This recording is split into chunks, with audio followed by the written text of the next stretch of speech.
Hello, glad to see you on the channel. Subscribe, leave a like, and don't forget to write a comment. Enjoy watching. They didn't even save me a chair. That's the part one keep turning over in my head, like a loose tooth you can't help but poke with your tongue.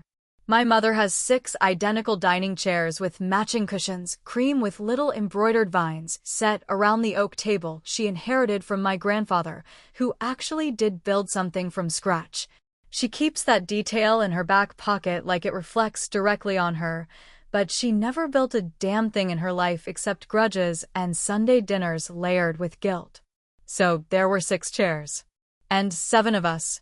And somehow I was the one told, in front of everyone, to just grab a plate and eat on the couch if I wanted. My sister-in-law had brought 3 pies and enough passive-aggressive energy to run a small-town PDA. My brother Brian sat at the head of the table, the spot he'd started taking over the day he bought a Porsche and an MBA. The dinner was for him, of course. He'd just made partner at the firm, some mergers and acquisitions nightmare that sounded like a pyramid scheme with legal stationery. Everyone toasted. My mother raised her glass and said, "To real accomplishments. To people who actually go after something serious." Now, let me say this. I wasn't jealous. I was used to this dynamic. I grew up in it. I was the weird one, the kid with sketchbooks instead of textbooks, the teenager who launched a sticker business on Etsy instead of applying to colleges with legacy weight. So when I started my logistics app 3 years ago, an app that helped freelance contractors find short-term deliveries across county lines, my mother called it a hobby and asked if I needed help updating my resume. So no, I wasn't jealous. But I was pissed. I stood there with a paper plate that felt like it weighed 30 pounds, with my fork already in a chunk of greasy lasagna, and just stared at the empty couch cushion like it had called me a failure to my face. No one made a move. Not even Liz, my younger sister, who used to at least pretend to have my back. She gave me that tight-lipped, sympathetic look people give stray cats outside restaurants, sad for a second, but not enough to open the door. So I sat on the couch, alone, while they passed salad tongs and made jokes about how hard it is to find good assistants these days, laughing like they'd earned the right to complain about anything except their own entitlement. They didn't even ask me how I was. Not really. My mom leaned over once to say, "Still doing that up thing," and then turned away before I answered.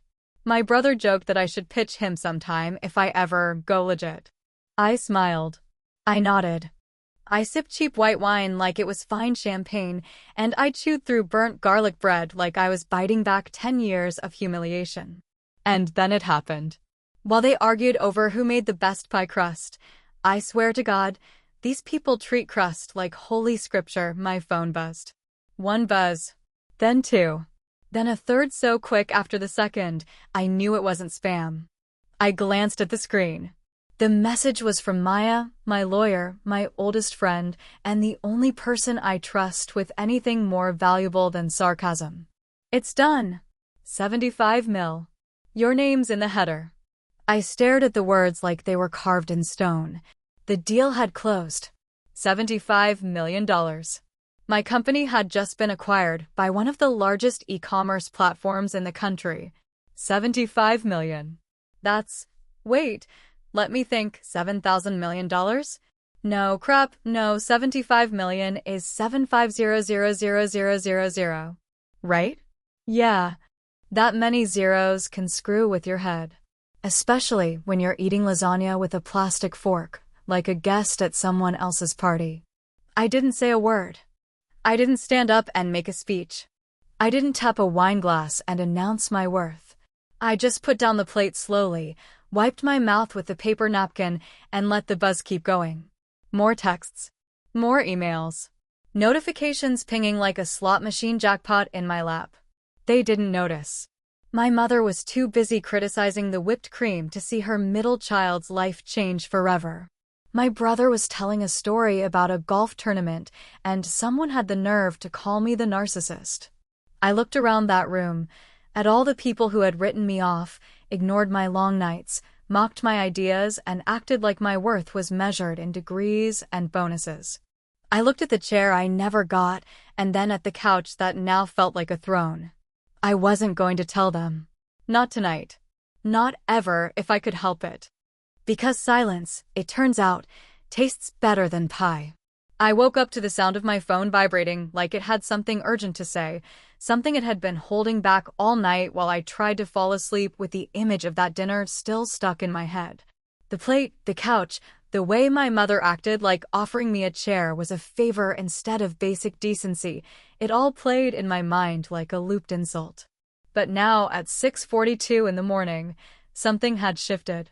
My phone buzzed once, then again, and when I rolled over and wiped the crust from my eyes, I saw the screen glowing with a number that made me sit up so fast I nearly pulled a muscle.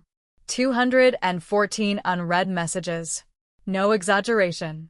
214. At 6 in the morning. I hadn't posted anything, hadn't called anyone, hadn't made a single noise after reading Maya's message the night before. I'd eaten my second piece of lasagna in silence, washed the plastic fork, and gone to bed like nothing had happened, even though everything had. But the world had found out anyway. The deal must have hit the press early. Those Business Wire alerts love breaking news before coffee even brews. And now my name was everywhere. It was trending. Valerie Carson. Not a side hustler, not a girl with an app, not a creative type. My name, in bold, on LinkedIn, on TechCrunch, even on a finance subreddit where people were guessing how much equity I still held. One post had my face cropped from an old event I'd barely remembered attending, and the caption read, "This woman just closed a $75 million deal while eating lasagna on a couch." It had over 20,000 likes. My inbox looked like a war zone. Old classmates, former coworkers, startup bros I hadn't spoken to since 2015, all with the same flavor of message, "So proud of you," or "Knew you had it in you." Or the worst one, "Would love to pick your brain sometime if you're free." As if I had stored a collection of unpicked brains in a closet, just waiting for attention now that money made me credible. Then came the family texts. My sister Liz saw the article, "Wow, let's catch up soon." My cousin Max, who once laughed when I told him about my prototype, "Holy crap, you're famous now." And then, because of course, the cherry on the poison cake, a missed call and voice message from my brother Brian. I didn't press play right away. I just stared at the little icon next to his name, the same name that had been engraved into that stupid congratulations cake my mom brought out last night. Brian, the golden son, the chosen one, the firm's new partner with a jawline you could cut granite with. I took a deep breath, held it for a second, then exhaled through my teeth as I finally tapped the voicemail. "Hey Val, it's Brian," he began, using the version of my name he hadn't said since I was 10. "Listen, first off, congrats. Seriously, huge news. I mean, 75 million, that's just insane. Anyway, I was thinking maybe we could talk sometime this week, just catch up. Maybe chat business, see where your head's at. Let me know. Proud of you." He paused like he wasn't sure whether to keep pretending we were siblings or make a pitch, and I could practically hear the calculation in his breath. He was already strategizing, already figuring out how to pivot my success into something that benefited him. I didn't even finish the message. I pressed delete halfway through a second, "Let me know," then closed the phone and dropped it face down on the quilt. The room was still. My breath was calm.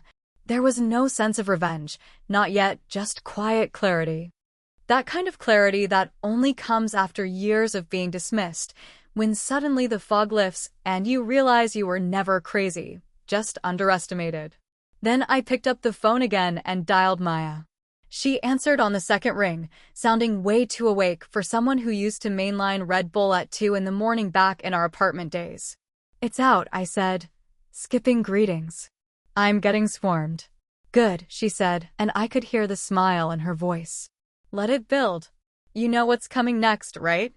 I asked, and she laughed. "Yeah, they'll pretend they supported you the whole time. They'll want in. They'll want credit. And you're going to give them exactly what they asked for." I smiled then, not a vengeful grin, but something colder. Cleaner. Because this wasn't about yelling or confronting or rubbing anything in their faces. It was about watching people trip over themselves to get close now that the prize was visible. Maya, I said, let's start the plan. Already on it, she replied, and just like that, we were in motion. Quiet. Calculated. And a little dangerous. Because when you've been sitting on the couch your whole life, underestimated and uninvited, there's nothing more satisfying than realizing the living room belongs to you. Maya always said the loudest revenge is the one you serve in total silence, with a napkin in your lap and a smile so calm it makes people uncomfortable. The night we signed the deal, after the wire transfer confirmation hit my inbox and the paperwork sat safely zipped in 5 encrypted folders on her firm's drive, we opened a bottle of cheap red wine and sat on my balcony while the world still thought I was just some quirky woman with a broken-down car and no real future. There was something sacred in that quiet, the weight of accomplishment resting so gently on my chest that I felt it more like gravity than glory. She had leaned forward with that gleam in her eyes, the one she always got when things shifted behind the scenes, when power began to slide from one hand to another and no one had noticed yet. They're going to act like they always believed in you, she said, swirling the wine in her glass, and worse, they'll think they have a right to your time now. To your decisions. Hell, your attention. They'll knock and smile and say things like, let's build something together, and if you're not careful, they'll convince you it's your duty to let them in. I laughed, but not because she was wrong. I laughed because I knew exactly who she meant without her saying a single name. Brian with his ever-tight button-up shirts and sentences that always sounded rehearsed, Liz with her condescending check-in texts and her habit of making my accomplishments sound like lucky breaks, and my mother, who wielded shame like an extension of her cutlery, passively slicing with every bite. So, what do we do? I asked, my legs curled under me as the city lights flickered beneath us like a crowd holding their breath. Do I cut them out? No, she said slowly, and her smile was something sharp, almost surgical. You let them in. One by one. And you let them tell you exactly who they are. Then you make sure they never forget it. The beauty of Maya's plan was that it didn't require lies. It only required patience. I didn't scream my success from a rooftop. I didn't post inspirational quotes or humble brag LinkedIn essays. I let the calls keep coming, and I answered the ones I knew would lead to something useful. Brian, of course, was the first I agreed to meet. We met at a new cafe near his office, some trendy place with overpriced espresso and chairs that looked like sculptures. He walked in wearing a blazer that still had the store crease at the sleeve, and he hugged me like he was already drafting our joint venture in his mind. He said all the right things. How proud he was. How surprised, in a good way, of course. How he always knew I had it in me, even if he didn't get the whole tech thing. Then he pitched me. Just like that. Said we should combine our strengths, his network and legal expertise with my creative business instincts. He used those exact words, like I was a novelty act he'd finally decided to bet on now that the chips were guaranteed. I told him I had something in mind, something big, but still under wraps. I said I needed someone who could pitch to potential partners, someone with the kind of polish he had. And he lit up like a kid getting picked first in gym class. I scheduled a meeting for the following week, told him he'd be presenting to a small board of advisors I trusted, people I leaned on when making big decisions. I said it like it was sacred, like he was being let into something exclusive. What he didn't know was that the board was a room full of interns, smart, scrappy, 20-somethings from a startup bootcamp I'd once mentored. They were in on it, every one of them told to sit quiet, take notes, and ask painfully blunt questions that would throw him off script. The entire thing was recorded, 2 angles, one wide and one close-up, with clean audio. He stumbled. He rambled. He said things like synergy and leveraging emotional liquidity, which doesn't even mean anything but sounds like it should. By the end, he was sweating through his collar and asking if there were follow-up materials he could prepare. When he walked out, cheeks pink with humiliation he tried to mask as confusion, I was sitting in the hallway with a coffee in hand. "How'd it go?" I asked, pretending not to know. He gave me a smile that didn't quite reach his eyes and said, "Good. I think they were just a little young." I nodded slowly, savoring the moment, not out of cruelty, but out of clarity. Because for once, he wasn't in control. He didn't know he'd been filmed. He didn't know the pitch was fake. He didn't know I'd already decided exactly how to use that footage. Not to ruin him, but to remind him, whenever he stepped too far out of line, that I was done playing small. And if anyone asked, I hadn't done anything wrong. I'd given him a chance. He just didn't know what room he was walking into.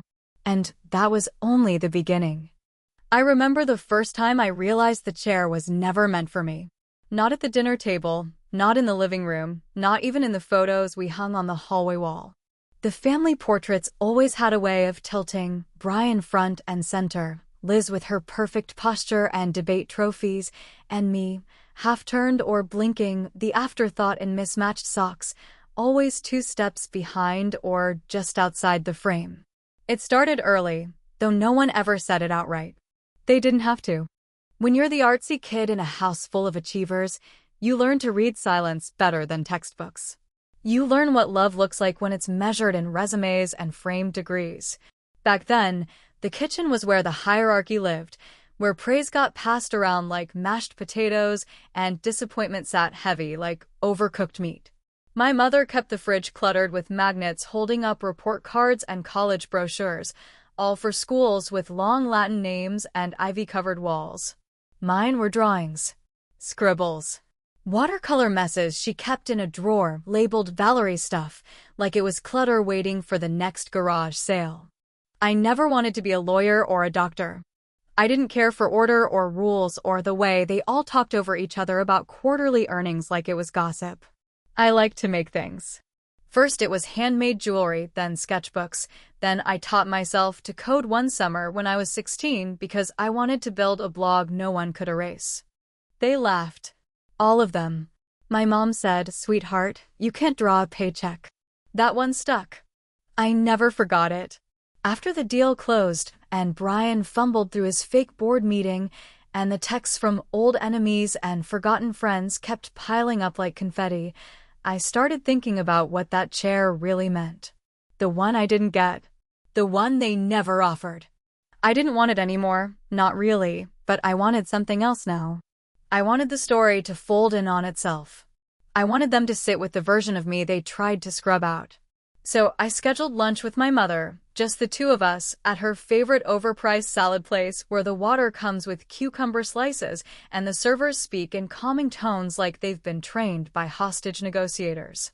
She wore her usual blazer with the tiny pearl pin she thought made her look elegant, and I wore a black sweater with no logo, just soft cotton and silence.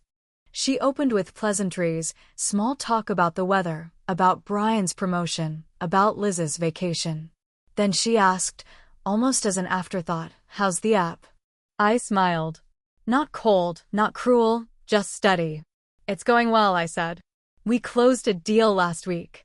"Oh," she replied, blinking like she hadn't read the headlines. Maybe she hadn't. Maybe she still believed I was beneath the fold. "What kind of deal?" "$75 million, I said, and I didn't add the zeros this time because I knew she'd do the math herself.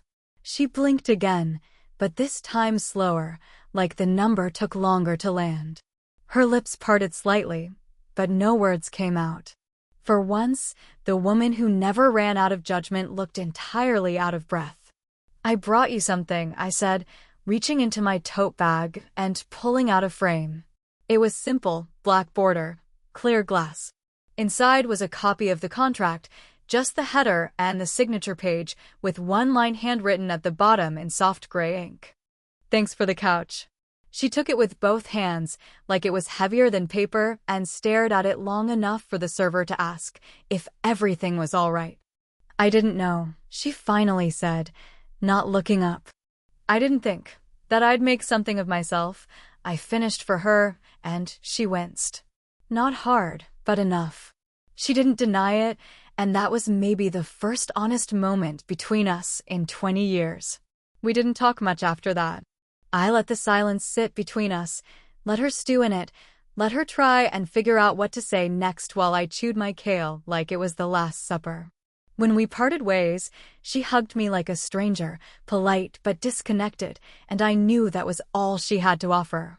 A week later, a headline ran in the local paper: $10 million gift transforms community college programs. The article praised a generous alumna who'd donated anonymously in her mother's name. The programs she helped had once been defunded: arts, design, computer science. All the ones I took. All the ones she told me were worthless.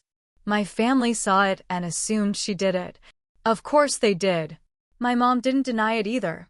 I watched from the background as Brian posted about it on LinkedIn and Liz made some sanctimonious comment about how our mother always believed in giving back. I didn't correct them. I didn't say a word. Because sometimes the chair you never got becomes the stage. And when you're standing on it, finally above the noise, it's better to watch them applaud the wrong person than to remind them who really earned the claps. I didn't want recognition. I wanted peace. And, more than that, I wanted control. Control of the narrative. Control of the silence. Control of the legacy. And they still didn't see it coming. The city looked like a dream made of glass and ego, all sharp edges and golden reflections, the kind of skyline that makes you feel both small and invincible at the same time. I stood on the rooftop of a hotel that charged more per night than I used to make in 2 months, staring out at the buildings with a drink in my hand and a name tag on my chest that finally felt like it belonged there. The rooftop was lit with string lights and warm-tone spotlights, and the crowd buzzed with that familiar low hum of investors, founders, and opportunists who'd kill for a chance to say they knew me before the deal. My heels clicked against the tile as I moved through conversations with practiced ease, nodding, smiling, offering vague praise and sharper observations when necessary. I didn't have to sell anything anymore.